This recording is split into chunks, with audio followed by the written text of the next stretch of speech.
Hello नमस्कार, मी अनघा आणि आपल्या यूट्यूब चॅनलमध्ये तुम्हा सर्वांचं खूप खूप मनापासून स्वागत आहे।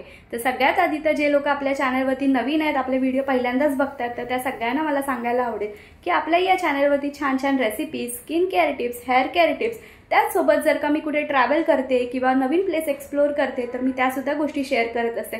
इन्फॉर्मेटिव्ह गोष्टी सुद्धा आपण शेअर करत असतो। जर का तुम्ही अजून माझं चॅनल बघताय, व्हिडिओ पाहताय पण सबस्क्राइब नाही केले तर प्लीज डू कन्सिडर सबस्क्राइबिंग। आणि ज्या सबस्क्रायबर्सने ऑलरेडी सबस्क्राइब केलं आहे त्या सगळ्या सबस्क्रायबर्सना थँक्यू सो मच। तर आजचा जो आपला व्हिडिओ तो सुद्धा एक रेसिपीवाला व्हिडिओ आहे। सध्या हिवाळा चालू आहे, थंडीचं सीझन चालू आहे आणि या सीझनमध्ये छान छान लालसर असे गाजर आपल्या मार्केटमध्ये अवेलेबल आहेत आणि ह्या गाजरचा जो हलवा बनतो ना तो खूप टेस्टी आणि चविष्ट लागतो। मला असं वाटलं की ही रेसिपी तुमच्यासोबत शेअर केली पाहिजे। करायला एकदम सोपी आहे, बट थोडीशी टाइम कन्झ्युमिंग आहे आणि थोडी मेहनत सुद्धा लागते। तर जर का तुम्ही गाजर आधी खिसून ठेवलं तर तुमचा थोडा टाइम त्याच्यामध्ये वाचून जाईल आणि बाकी जो प्रिपरेशन टाइम आहे तो 30 to 35 मिनिट्स आहे। आणि ह्या रेसिपीमध्ये मी खवा किंवा मावा न टाकता हा गाजर हलवा बनवणार आहे। अगदी पारंपरिक पद्धतीने किंवा आपलं जे ट्रेडिशनल मेथड आहे त्या पद्धतीनेच मी बनवणार आहे। So without wasting any time let's get started.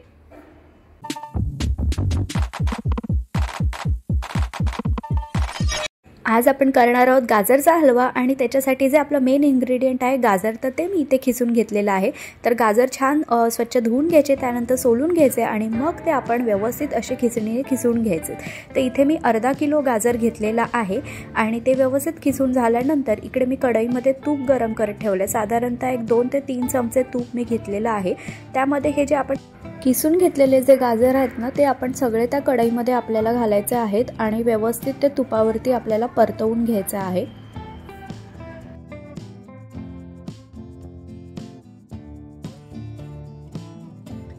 साधारणतः आपल्याला एक 5 ते 6 मिनिटं हे जे गाजर आहेत ना हे तुपावरती परतवून घ्यायचे आहेत। तर तुपावरती परतवून घेतलं तर काय होतं की गाजराचा जो कलर आहे ना तो सुद्धा खूप छान असा दिसायला लागतो आणि एक छान टेक्स्चर आपल्या ज्या हलव्याला आहे ना ते येतं।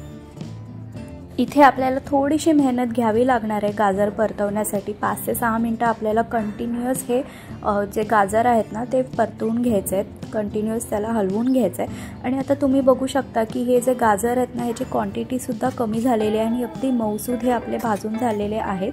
तर ह्या स्टेजला आपल्याला आता ह्याच्यामध्ये आपलं जे सेकंड मोठं स्टार इन्ग्रेडियंट आहे ते आपल्याला ॲड करायचं आहे आणि ते आहे दूध। तर ह्याच्यामध्ये मी 2 कप दूध ॲड करते। तर अर्धा किलो गाजराला साधारणतः 2 कप फुल फॅट क्रीम असलेलं दूध मी इकडे मिक्स करते। तर ह्या दुधामध्ये साय होती तर ती सुद्धा मी याच्यामध्ये घातलेली आहे। साईने ना दुधाला छान चव येते। अशा पद्धतीने आपण त्यामध्ये दूध घातल्यानंतर जे आपले गाजर आहेत ते त्याच्यामध्ये व्यवस्थित आपण शिजवून घेणार आहोत।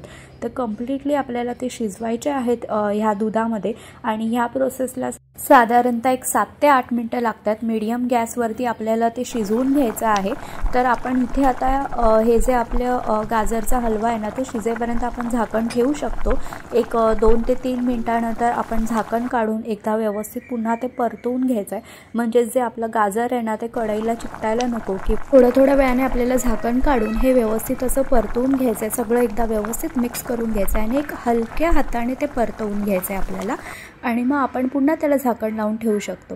तर तुम्ही आता बघू शकता की हे दुधामध्ये शिजते आहे, त्यामुळे ह्याचा जो कलर आहे, जो टेक्स्चर आहे तो असं व्हाईटिश असं तुम्हाला वाटत असेल। पण त्यानंतर जसं हे शिजेल आणि पुढे आपण त्याला प्रोसेस करू किंवा पुढे आपण त्याच्यामध्ये साखर टाकणार आहोत तर ह्या सगळ्या प्रोसेसनंतर गाजराला व्यवस्थित असा लालसर जो आहे ना तो कलर येणार आहे। तर आता तुम्ही बघू शकता इथे आपलं दूध पूर्ण आटलेलं आहे, पूर्ण ते गाजराने ते दूध शोषून घेतलेलं आहे आणि थोडंसं असं मॉइश्चर राहिले। तर ह्या स्टेजला आपण इथे आता साखर ॲड करणार आहोत। तर ज्या कपने, ज्या वाटीने मी दूध घेतलं होतं त्याच वाटीने मी 1 वाटी साखर इथे घेते।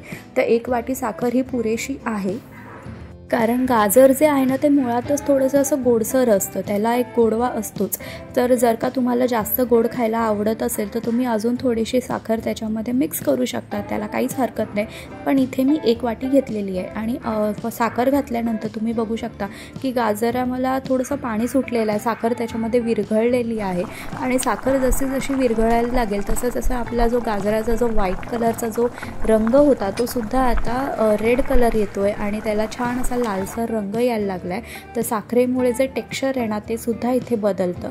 तर अशा पद्धतीने आपल्याला ते मध्ये मध्ये असं हलवून आपला हलवा तयार करायचा आहे। तर साखर घातल्यानंतर साधारणतः पुन्हा एक 5 ते 6 मिनटं मला परतवून घ्यावं लागलं आहे। तर इथे मी कंटिन्युअस हे जो हलवा आहे ना तो मी परतवून घेते, नाहीतर हे कढईला चिकटेल। आणि या स्टेजला तुम्ही ह्याच्यामध्ये ना तुम्हाला ऑप्शनल आहे तर ह्याच्यामध्ये मी काजू बदाम ॲड केलेले आहेत आणि वेलची पावडरसुद्धा 1 टीस्पून ॲड केली आहे। पण वेलची पावडर ॲड करताना माझा कॅमेरा ऑफ झाला होता, तो सॉरी फॉर दॅट। तर तुम्ही याच्यामध्ये वेलची पावडरसुद्धा ॲड करा आणि काजू बदाम तुमच्या आवडीचे ड्रायफ्रूट्स तुम्ही याच्यामध्ये घालू शकता, ते कम्प्लिटली ऑप्शनल आहेत, आवडत नसेल तर घालू नका। तर अशा पद्धतीने आपला जो गाजरचा हलवा आहे तो तयार झालेला आहे। तुम्ही बघू शकता कलरसुद्धा मस्त आलेला आहे आणि मी आता हे प्लेटमध्ये छान असं सर्व करून घेते। तर कलर आहे, टेक्स्चर आहे ते तर उत्तम झालेलं आहे, त्याच पद्धतीने हा चिकटसुद्धा झालेला नाही आहे, तुम्ही बघू शकता। तर हे बनवायला आपल्याला साधारणतः 30 ते 35 मिनटं लागलेली आहेत आणि अशा पद्धतीने मस्त आपला गाजरचा हलवा तयार झालेला आहे। तर व्हिडिओ आवडला असेल तर चॅनलला लाईक, शेअर आणि सबस्क्राईब करायला विसरू नका। भेटूयात पुढच्या व्हिडिओमध्ये, तोपर्यंत बाय बाय, टेक केअर।